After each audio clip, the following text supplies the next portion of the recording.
आखिर कौन थे वे तीन योद्धा जिन्होंने महाबली हनुमान जी को परास्त किया। त्रेता युग की वो गाथा आज भी रहस्य से भरी है। वो समय जब आकाश में देवगण गूंजते थे, धरती पर धर्म अपनी ऊंचाई पर था और अधर्म से युद्ध करने वाले वीरों की कहानियां हर दिशा में प्रतिध्वनित होती थीं। महाबली हनुमान, जिनका नाम सुनते ही असुर कांप उठते थे, जिनकी गर्जना से पर्वत डोल जाते थे और जिनकी एक छलांग तीनों लोकों को पार कर जाती थी। वो पवन पुत्र, वो भक्त शिरोमणि, वो अमर योद्धा जिन्हें हराना असंभव माना गया। किंतु इतिहास और पुराणों के पन्नों में ऐसे तीन क्षण दर्ज हैं जब ये असंभव कार्य संभव हुआ। तीन ऐसे योद्धा जिन्होंने या तो अपनी दिव्यता या अपने पुण्य बल या अपने विनम्र धर्म से महाबली हनुमान जी को झुकने पर विवश कर दिया। परंतु क्या ये पराजय थी या वो नम्रता जो केवल सच्चे भक्तों में होती है? आइए इस पौराणिक रहस्य से पर्दा उठाते हैं और जानते हैं वो तीन महायोद्धा कौन थे जिनके सामने स्वयं हनुमान जी ने भी झुकना स्वीकार किया। सबसे पहले चलिए लौट चलते हैं उस क्षण में जब प्रभु श्री राम के अश्वमेध यज्ञ का शंखनाद हुआ था। संपूर्ण अयोध्या उस समय धर्म की गूंज से भर उठी थी। आकाश में जय श्री राम के स्वर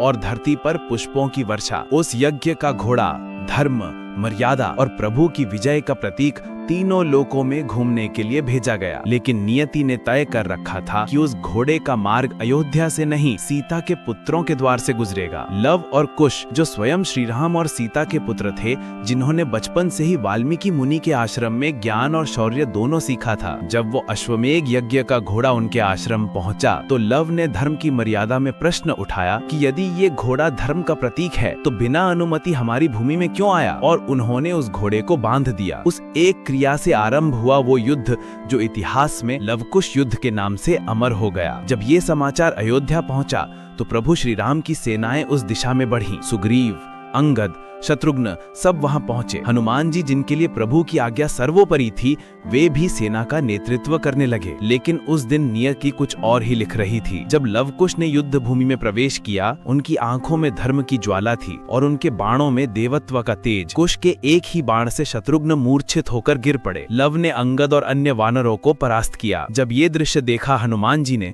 तो वे भी क्रोध से भर उठे। उन्होंने एक विशाल वृक्ष उखाड़ा और कुश की ओर फेंका। वो वृक्ष वज्र के समान वेग से चला और कुश के वक्ष पर आ गिरा। किंतु कुश भी कम नहीं थे। उन्होंने अपने धनुष पर दिव्य सिर चढ़ाया और राम का नाम उच्चारण करते हुए उसे छोड़ा। उस अस्त्र का वेग इतना प्रचंड था कि हनुमान जी ने भी प्रभु श्री राम का स्मरण किया। अस्त्र उनके छाती से टकराया और क्षण भर में महाबली हनुमान मूर्छित होकर भूमि पर गिर पड़े। ये दृश्य देखकर आश्रम का वातावरण कांप उठा। कुश और लव ने उन दिव्य वीरों को बांधा और आश्रम की ओर ले गए। जब माता सीता ने उन्हें देखा तो उन्होंने मुस्कुराकर कहा, पुत्रों, ये वही वानर हैं जिन्होंने मेरे लिए सागर पार किया था, जिन्होंने लंका जलाई थी और तुम्हारे पिता की सेना के अग्रणी योद्धा थे। लव और कुश झुक गए और तुरंत हनुमान जी को मुक्त कर दिया। ये वो क्षण था जब महाबली हनुमान जी ने युद्ध में नहीं बल्कि मातृत्व के आदेश पर झुककर धर्म की मर्यादा निभाई। क्या ये पराजय थी? नहीं, ये तो उस विनम्रता की मिसाल थी जो केवल सच्चे भक्तों में होती है। अब बढ़ते हैं दूसरे योद्धा की ओर, जिनका नाम सुनते ही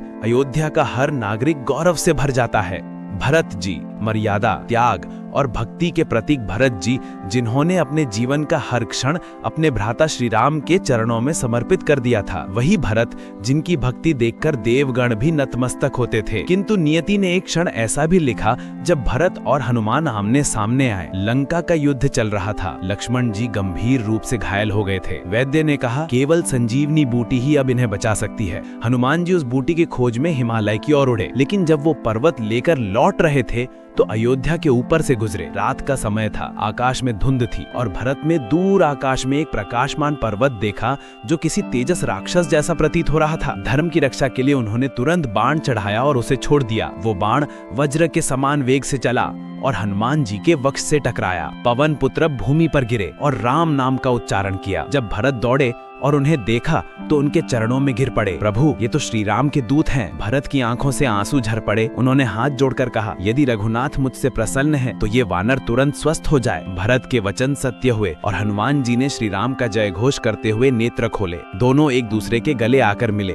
उस क्षण धरती पर भक्ति और शक्ति का संगम हुआ। किंतु भरत ने जब देखा कि समय निकल रहा है तो बोले, हे पवन सुत, मैं अपने बाण से तुम्हें वहां पहुंचा दूंगा जहां तुम्हारा कार्य है। हनुमान जी ने मुस्कुरा कर कहा, नाथ, आपके बाण का भार मैं कैसे बनूं? पर भरत ने कहा, राम की सेवा में कोई भी कार्य असंभव नहीं है। और फिर अपने दिव्य बाण पर परमत सहित हनुमान जी को बिठाकर उन्होंने एक ही क्षण में उन्हें लंका पहुंचा दिया। उस दिन हनुमान जी ने जाना कि प्रभु की भक्ति में समर्पित भरत स्वयं धर्म के सार हैं। वो युद्ध नहीं, वो विश्वास की शक्ति का प्रतीक था। अब बात उस योद्धा की जो राक्षस होते हुए भी देवताओं को चुनौती देता था, रावण पुत्र मेघनाद, जिसे इंद्रजीत कहा गया क्योंकि उसने स्वयं इंद्रदेव को युद्ध में परास्त किया था। उसका नाम सुनते ही देवता भी कांप उठते थे। जब हनुमान जी ने अशोक वाटिका में लंका को तहस नहस किया तो रावण ने पहले अपनी सेना नायक भेजे, जाम्बुमाली, अक्षय कुमार, पर सब हनुमान जी के पराक्रम से पराजित हुए। अंततः रावण ने अपने सबसे प्रबल पुत्र को भेजा। मेघनाथ युद्ध भूमि में उतरा। उसके बाण बिजली की तरह चमक रहे थे। उसके चारों ओर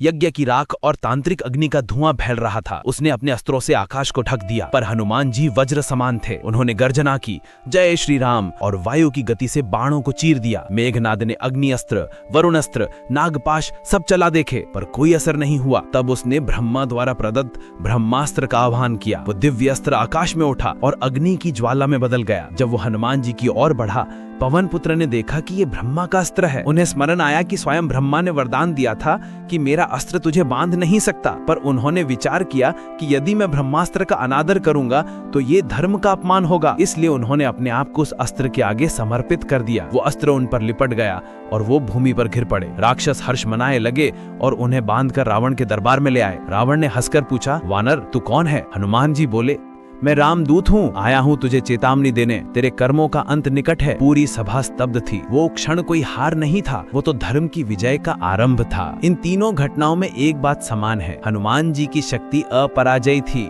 परंतु उन्होंने अपने भीतर की मर्यादा, विनम्रता और धर्म का पालन किया। लव कुश के सामने झुकना मातृत्व का सम्मान था। भरत के बाण से गिरना भक्ति का प्रमाण था और मेघनाद के ब्रह्मास्त्र के आगे समर्पण करना धर्म की मर्यादा थी। इसीलिए कहा जाता है कि हनुमान जी केवल शक्ति नहीं, संयम और समर्पण के भी प्रतीक हैं। उन्हें पराजित करना असंभव था क्योंकि वो कभी किसी से हारते नहीं थे, वो केवल धर्म के प्रति झुकते थे। इसलिए जो कहते हैं कि हनुमान जी हारे थे, वो असल में ये नहीं समझते कि हनुमान जी ने हार नहीं मानी, उन्होंने धर्म को जीता। तो भाई और बहनों, अगली बार जब कोई कहे कि हनुमान जी को किसी ने हराया था, तो उसे ये याद दिलाना कि वो कोई हार नहीं थी, वो धर्म का विनम्र प्रणाम था। क्योंकि हनुमान जी की विजय हमेशा बनी रहती है, चाहे वो लंका में हो या लवकुश के सामने, चाहे भरत के बाण के नीचे या ब्रह्मास्त्र के बंधन में। हनुमान जी वही हैं जहाँ विनम्रता है, जहाँ भक्ति है और जहाँ सत्य की रक्षा होती है। इसीलिए कहा गया है कि जो हनुमान को हृदय में धारण करता है,